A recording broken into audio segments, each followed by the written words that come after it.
دیکھنے اور سننے والوں کی خدمت میں بزم ناز انٹرنیشنل کی جانب سے یوسف ابراہم کا آداب۔ اردو تلفظ کی بہتری کے سلسلے کے باب نمبر 23 یعنی چیپٹر نمبر 23 کے دوسرے حصے کی ویڈیو کے ساتھ آپ کی خدمت میں حاضر ہیں۔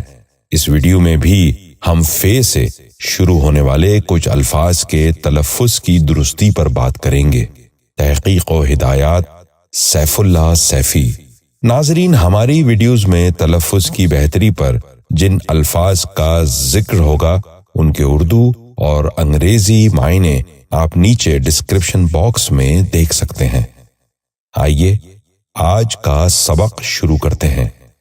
پہلا لفظ ہے فرش۔ یہ غلط تلفظ ہے، درست تلفظ ہے فرش۔ دوبارہ سنیے، فرش۔ بچوں آپ بھی غور سے سنیے، فرش۔ دوسرا لفظ ہے فرق۔ یہ غلط تلفظ ہے، درست تلفظ ہے فرق۔ دوبارہ سنیے، فرق۔ بچوں آپ بھی غور سے سنیے، فرق۔ تیسرا لفظ ہے فرنگی۔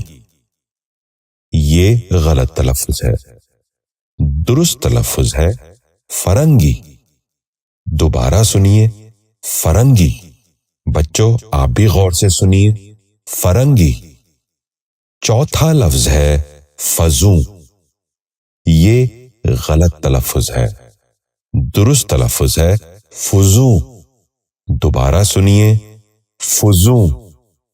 بچوں آپ بھی غور سے سنیے، فزوں۔ پانچواں لفظ ہے فسخ۔ یہ غلط تلفظ ہے، درست تلفظ ہے فسخ۔ دوبارہ سنیے، فسخ۔ بچوں آپ بھی غور سے سنیے، فسخ۔ چھٹا لفظ ہے فسوں۔ یہ غلط تلفظ ہے، درست تلفظ ہے فسوں۔ دوبارہ سنیے، فسوں۔ بچوں آپ بھی غور سے سنیے، فسوں۔ ساتواں لفظ ہے فضا۔ یہ غلط تلفظ ہے، اس لفظ کا درست تلفظ ہے فضا۔ دوبارہ سنیے، فضا۔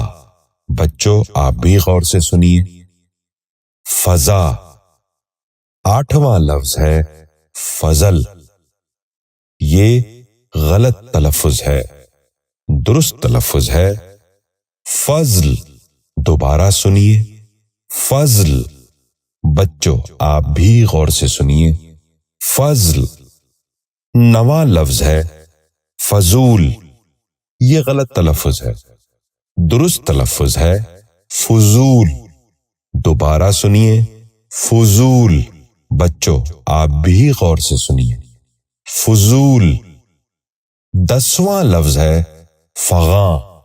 یہ غلط تلفظ ہے، درست تلفظ ہے فغاں۔ دوبارہ سنیے، فغاں۔ بچوں آپ بھی غور سے سنیے، فغاں۔ 11واں لفظ ہے فکر۔ یہ غلط تلفظ ہے، درست تلفظ ہے فکر۔ دوبارہ سنیے، فکر۔ بچوں آپ بھی غور سے سنیے، فکر۔ 12واں اور آخری لفظ ہے فیاض۔ یہ غلط تلفظ ہے، درست تلفظ ہے فیاض۔ دوبارہ سنیے، فیاض۔ بچوں آپ بھی غور سے سنیے، فیاض۔ امید ہے آج کی ویڈیو سے ہمارے ناظرین کو اپنے تلفظ کی بہتری میں مدد ملی ہوگی۔ اردو تلفظ کی بہتری کی اگلی ویڈیو میں ہم قاف سے شروع ہونے والے چند الفاظ کے ساتھ آپ کی خدمت میں حاضر ہوں گے۔ اس وقت تک کے لیے اجازت چاہیں گے۔ بہت شکریہ۔ آداب عرض ہے۔